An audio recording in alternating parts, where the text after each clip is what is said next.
वंदे मातरम के आज हम 150वें वर्ष के बाद दोबारा हम लोग इस सदन में याद कर रहे हैं और हमें गर्व है इस बात का एक माध्यम बनाता था वो वंदे मातरम के गाने पर। आज जब 150 वर्ष हो रहे हैं, मुझे बोलने का मौका मिला, इसके लिए मैं आपका बहुत बहुत आभार और धन्यवाद देता हूं। ये वंदे मातरम जिस तरह के हमारे पूर्व में कांग्रेस पार्टी के नेता गौरव गोगोई ने जो बात रखी, उस भावना से जुड़ता हुआ और वंदे मातरम की भावना से जुड़ता हुआ जिस समय कलकत्ता के कांग्रेस के अधिवेशन में रविन्द्रनाथ टैगोर जी ने गीत गाया, उसके बाद लोकप्रियता इसकी आम लोगों के बीच पहुंच गई। और जब कभी भी लोगों को अंग्रेजों के खिलाफ लड़ना होता था तो यही वंदे मातरम का नारा देकर के लोगों को जोड़ने का काम करते थे। हमारा कोई भी आंदोलन रहा हो, स्वदेशी आंदोलन रहा हो, उसमें भी हम लोग इसी नारे के साथ चले। वंदे मातरम को लेकर के हम लोग इतना देश को एकजुट कर दिए कि अंग्रेज घबराने लगे। और जब अंग्रेज घबराने लगे तो जहां कहीं भी वो देखते थे कि ये नारा लग रहा है, वहां पर देशद्रोही का कानून लगाकर लोगों को जेल भेज देते। ये भी इतिहास है कि जिस समय बंगाल में बच्चों ने गाना गाया, इस गीत को अपने क्लासरूम में गाया, उस समय भी अंग्रेजों ने उनके खिलाफ मुकदमा लगा के उन्हें जेल भेजने का काम किया। ये वंदे मातरम अंग्रेजों ने बैन भी कर दिया। 1905 से लेकर के 1908 तक बैन कर दिया गया। और बैन के बाद भी लोग माने नहीं, हमारे क्रांतिकारी लोग माने नहीं और वंदे मातरम को हमेशा उन्होंने अपने दिल और दिमाग में रखा और जनता के बीच में इस आंदोलन को आगे बढ़ाते रहे। सभापति महोदय, जो हमारे सत्ता पक्ष के लोग हैं वो हर चीज को ओन करना चाहते हैं। ये 150वें वर्ष में जब हम वंदे मातरम याद कर रहे हैं, बंकिम चंद्र चट्टोपाध्याय जी को हम याद कर रहे हैं कि उन्होंने इतना महान गीत हमें दिया है। सत्ता पक्ष के लोग समय समय पर हमें देखने को मिलता है कि जो महापुरुष उनके नहीं हैं या जो चीज उनकी अच्छी नहीं है, उनको वो ओन करना चाहते हैं। 150वें वर्ष वंदे मातरम, मैं अभी वो बात कहूंगा और मैं बात कहूंगा और हमारे मंत्री जी उसका जवाब देना। सभापति महोदय, क्योंकि ये बात ओन करने की आ रही है, अपनाने की बात आ रही है, तो मैं सभापति महोदय, मैं अपने सत्ता पक्ष के लोगों को याद दिलाना चाहता हूं। सत्ता पक्ष के लोगों की जो पार्टी आज है, भारतीय जनता पार्टी, जिस समय गठन हो रहा था, हमारे मुंबई और महाराष्ट्र के लोग जानते होंगे कि जिस समय गठन की चर्चा थी, उस समय आपके जो अध्यक्ष चुने गए थे, उनको जो भाषण देना है उस पर भी बहस चल रही थी। और बहस इस बात की थी कि भारतीय जनता पार्टी सेकुलर रास्ते पे जाएगी, सोशलिस्ट रास्ते पे जाएगी कि नहीं जाएगी। तमाम विरोध के बाद भी उस समय के उनके राष्ट्रीय अध्यक्ष जो चुने गए थे, उन्होंने वही रास्ता अपनाया अपने भाषण में। समाजवादी आंदोलन, समाजवादी विचारधारा और सेकुलर रास्ता अपनाया। और वही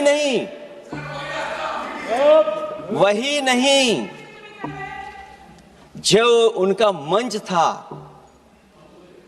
उसमें जयप्रकाश जी की तस्वीर लगा करके भी उन्होंने लोगों को ये भ्रम फैलाने की कोशिश की कि जेपी के रास्ते पर भारतीय जनता पार्टी चलेगी।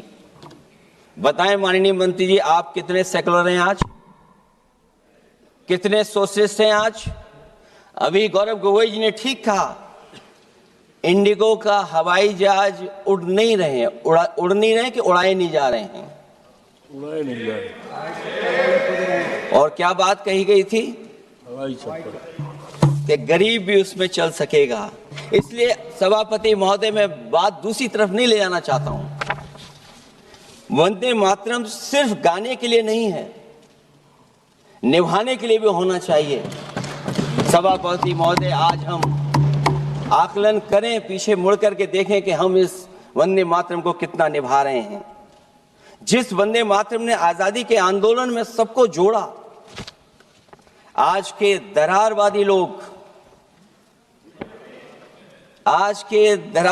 लोग उसी से देश को तोड़ना चाहते हैं। ऐसे लोगों ने, सभापति महोदय,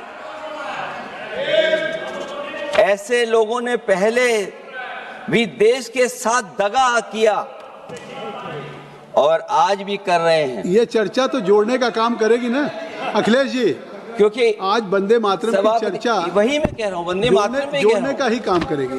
वंदे मातरम कोई दिखावा नहीं है, ना ही राजनीति का विषय है।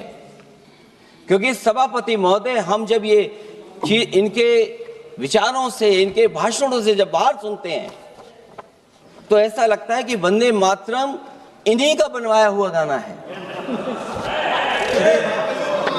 जिन्होंने, सभापति महोदय, जिन्होंने आजादी के आंदोलन में भाग ही नहीं लिया है,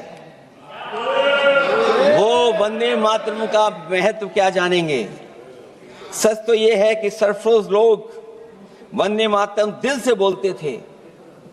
उन आजादी के दीवानों के खिलाफ कुछ लोग अंग्रेजों के लिए जासूसी और मुखबिरी का भी काम करते थे। दरअसल ये राष्ट्रवादी नहीं बल्कि राष्ट्र विवादी लोग हैं। जहां विवाद करना हो, कभी अंग्रेज विवाद कर करके, डिवाइड कर करके, डिवीजन कर करके राज किया करते थे। सभापति महोदय, आज भी वही रास्ता कुछ लोग अपना रहे हैं। वो डिवीजन का रास्ता अपना रहे हैं, डिवाइड का रास्ता अपना रहे हैं, दरारवादी रास्ता अपना रहे हैं। इनका इतिहास खंगाला जाए कि इन्होंने आजादी के पहले और आजादी के बाद वंदे मातरम क्यों नहीं गाया।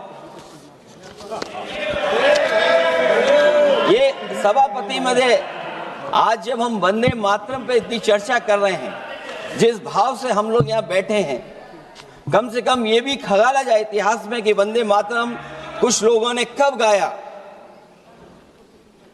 उन मुखबरों से ये सवाल पूछा जाए कि स्वतंत्रता के बाद भी उन्होंने अपना गीत क्यों बनाया।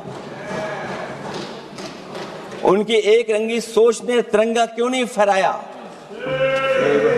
वंदे मातरम सियासत के झूठे राष्ट्रवादियों के लिए नहीं है। गलत लोगों की गलत मंशा पूरा देश समझता है और केवल यही नहीं ओन करते हैं। कभी कभी भारत माता का जो चित्र है, जो पेंटिंग कभी बंगाल के महान लोगों ने बनाई थी,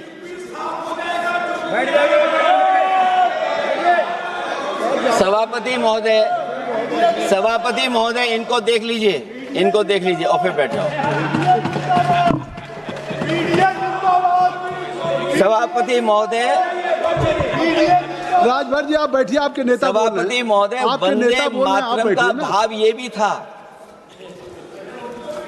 कि कम्युनल पॉलिटिक्स नहीं चलेगी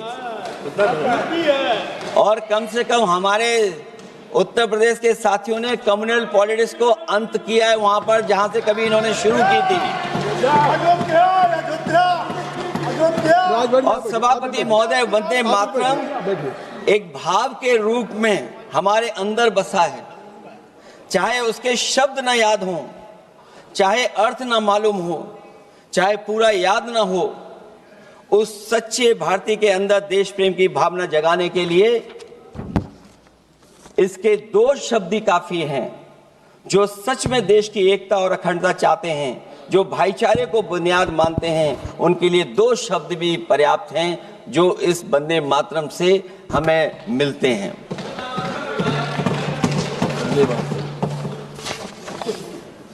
दूसरा किस्सा सुना दूं अध्यक्ष महोदय? सभापति महोदय, इनका इतिहास खंगाल लीजिए, पूरा निकाल लीजिए। चुनावी सभाओं में कभी बाबा साहब भीमराव अंबेडकर जी की तस्वीर ये लोग नहीं लगाते थे।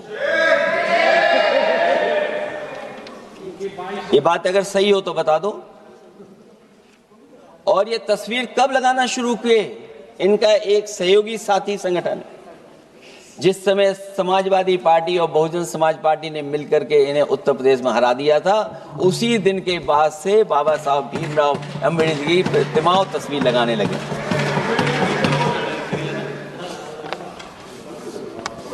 इसलिए सभापति महोदय, ये वंदे मातरम केवल गीत नहीं है, गीत के साथ साथ आज हमें ऊर्जा भी देता है।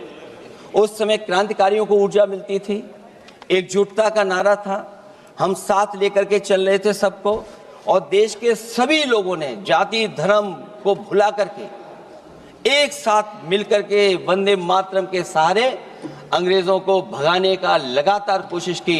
और अंततः परिणाम ये हुआ कि जब देश जागा, वंदे मातरम के साथ साथ जय हिंद का नारा, इंकलाब जिंदाबाद का नारा लगा करके अंग्रेजों को इस देश से भगाने का काम किया। आज सभापति महोदय, जब हम चर्चा कर रहे हैं, हम कैसा देश बनाना चाहते थे और किस दिशा में हम लोग देश को ले जा रहे हैं। सभापति महोदय, मुझे अच्छा लगा कि प्रधानमंत्री जी ने वो बात याद दिलाई कि अंग्रेजों के जमाने में अगर बच्चे भी वंदे मातरम गा देते थे तो उन्हें देशद्रोही के कानून से जेल भेज दिया जाता था। आज जब हम आजाद हो गए हैं तो आज देखिए उत्तर प्रदेश में क्या हो रहा है कि जो प्राइमरी स्कूल है वो बंद किए जा रहे हैं। 26,000 से ज्यादा स्कूल बंद हो गए। और जब बच्चों को पढ़ाने के लिए हम लोगों ने जिम्मेदारी उठाई, पीढ़ी के समाज के लोगों ने जागरूक होकर के पढ़ाने की कोशिश की, तो कभी अंग्रेजों ने मुकदमा लगाया था बच्चों पर देशद्रोह का।